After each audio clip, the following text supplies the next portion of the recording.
In the mid-20th century, kids were certain that the future would install itself any day now. Like a Windows update, you'd go to sleep at night and wake up in the morning in the space age. Every boy imagined the moment when cars would take to the sky, when friendly robots would wander the streets, when cities would become transparent, multi-level, glowing. Everyone believed humanity would pull the emergency brake on the old era and shoot straight into the stars. But the future never finished loading. Apparently the connection was too weak. It must be dropped halfway through. If you showed a child from the 1960s our 2025, he'd probably think someone handed him a defective copy of the future.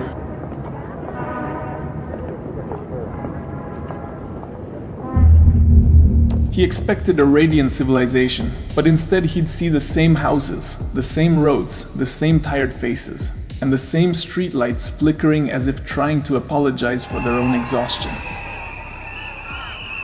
He'd look around and ask, "Are you sure this is the future, and not just a long, dragging autumn?" And he'd be right. Here, in our so-called progress, the homeless warm themselves by trash bins.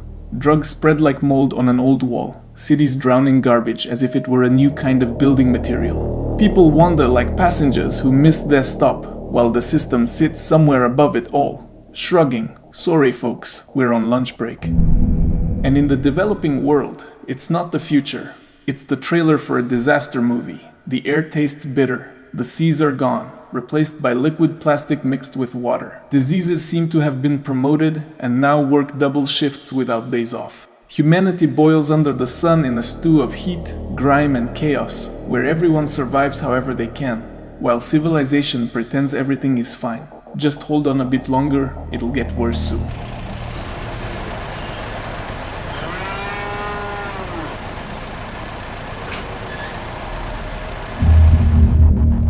Humanity's brainpower is being wasted in all the wrong places. We have millions of talented people, brilliant engineers, programmers, scientists, and where do they end up? Not designing rockets, curing diseases, or inventing new energy sources, but building algorithms to boost ad clicks, models that manipulate behavior, schemes for financial games, and virtual casinos disguised as video platforms. Instead of propulsion systems, we get advertising dashboards.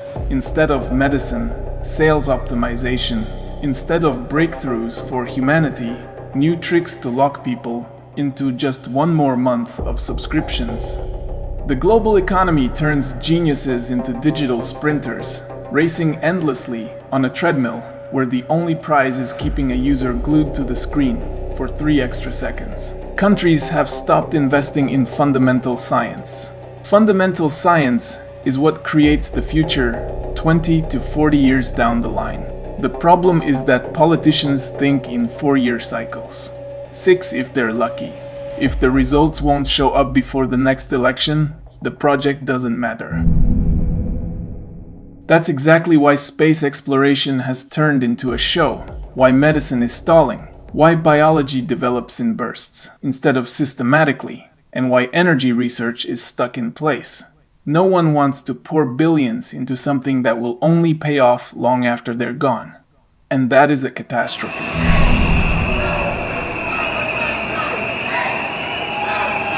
The economy is built for endless growth, but the planet isn't. We're trying to cram infinite economic expansion into a finite ecosystem. It's like playing Monopoly, where the money keeps increasing, but the board stays exactly the same. The elites shout, "Growth at any cost." But growth at any cost means cheaper labor, drained resources, pollution, crises every 8 to 12 years, and an ever-widening gap between rich and poor.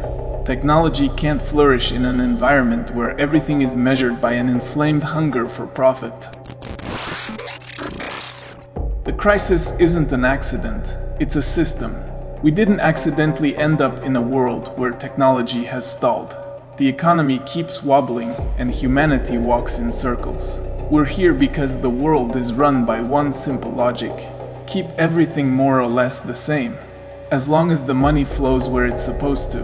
And it does work, For a very small group of people, for everyone else. That's what the crisis is.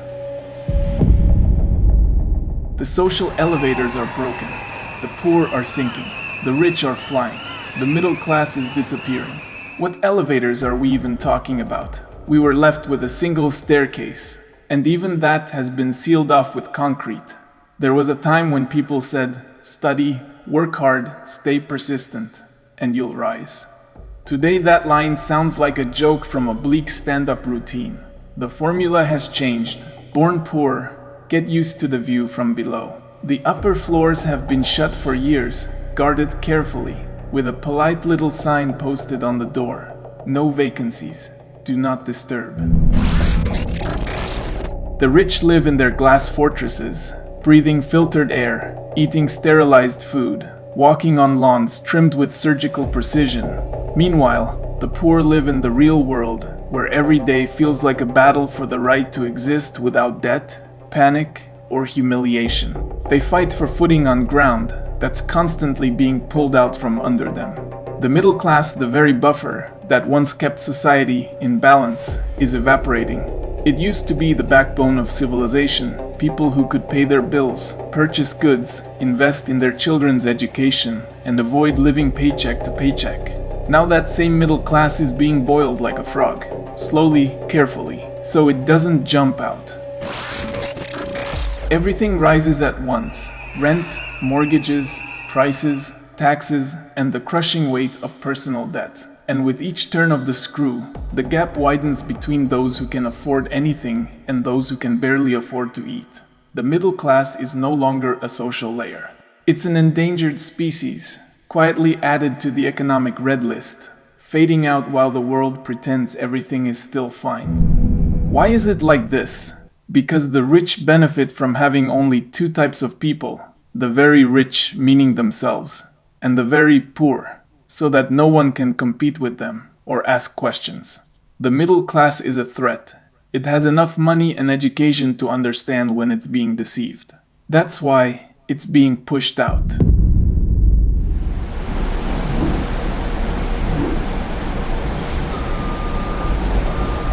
Robots aren't the problem. The real problem lies elsewhere. Human labor is being replaced by algorithms, machines, and automated production lines. In theory, this should mean paradise, less work, more life, more creativity, more freedom. That's what automation was supposed to bring. Liberation, not displacement. But we don't live in theory, we live in overheated capitalism. And in this reality, the script is very different. Machines take over the work. The profits flow directly to the owners of those machines. The workers get tossed aside. The state shrugs helplessly, and the wealthy grow richer faster than the algorithm can update. And no, the people who lose their jobs are not suddenly going to turn into artists or creators. They can't even pay their rent. What kind of self-realization can you talk about when your wallet echoes back at you? How civilization should have developed if it had followed the natural logic of progress. First, let's get one thing straight. Humanity doesn't move through its stages by accident. We don't jump around chaotically. All of history is one long, stubborn struggle over the redistribution of property and freedom. And if you look at it honestly, without rose-colored glasses, it becomes obvious. We should have moved on to the next stage long ago.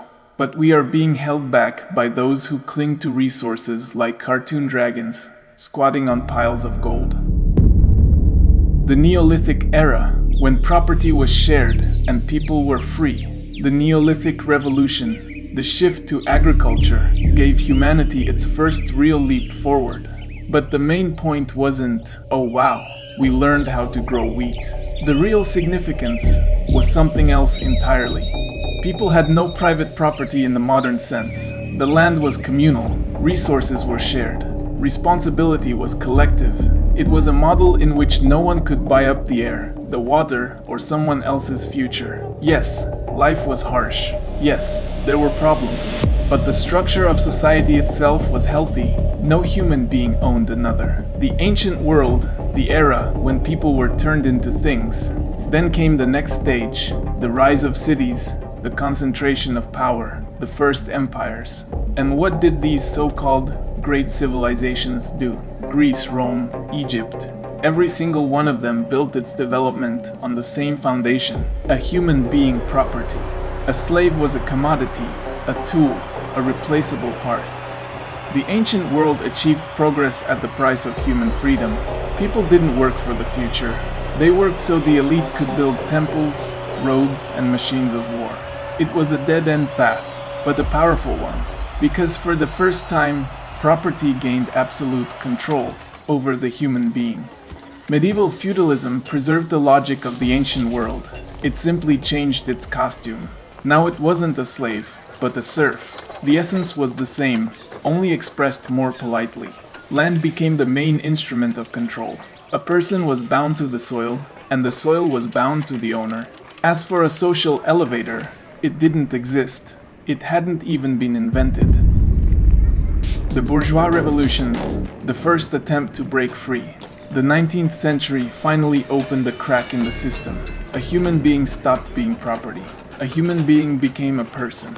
The idea appeared that freedom is not a gift from above, but a right belonging to everyone.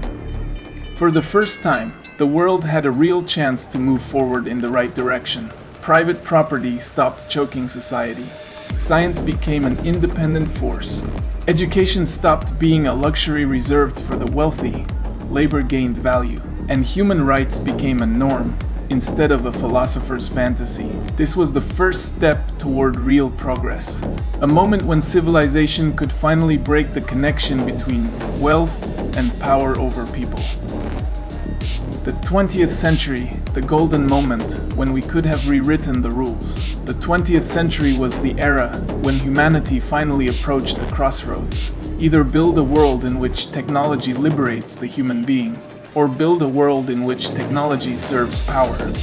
And the first decades looked like a victory for freedom, universal literacy, medicine, workers' rights, social protections, mass science, a genuine technological explosion, the rise of the middle class, and a shared belief that the future belonged to everyone. It was the moment when the path of progress lay clearly in sight.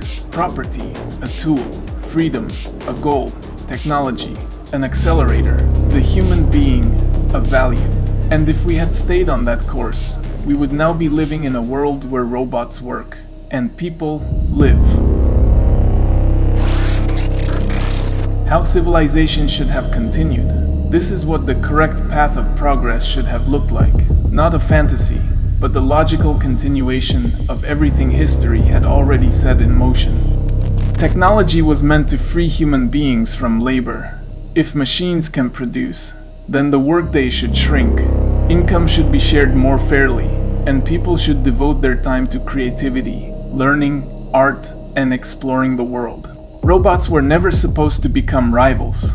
They were meant to inherit the burdens of heavy, repetitive work, so that human life could finally expand beyond survival. At the same time, the human being, not capital, should have become the central value of civilization. History spent 10,000 years moving toward this, from communal Neolithic life to the emergence of human rights. The logic is straightforward. First, humans belonged to the land, then the land owned humans. Then, humans became free. The next step should have been obvious: humans themselves becoming the purpose of civilization, rather than an economic byproduct shelved somewhere between profit margins and quarterly reports.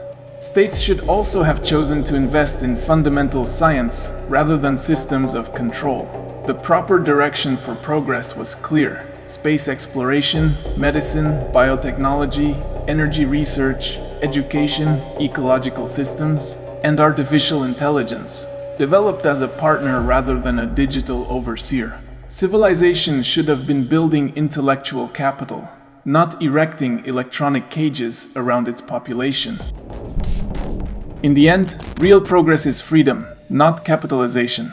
Humanity should have reached a world in which property no longer dictates a person's destiny, where technology grants us time instead of stealing it, and where society's wealth is measured not in yachts and skyscrapers, but in the number of people who can live, create, think, and push the world forward.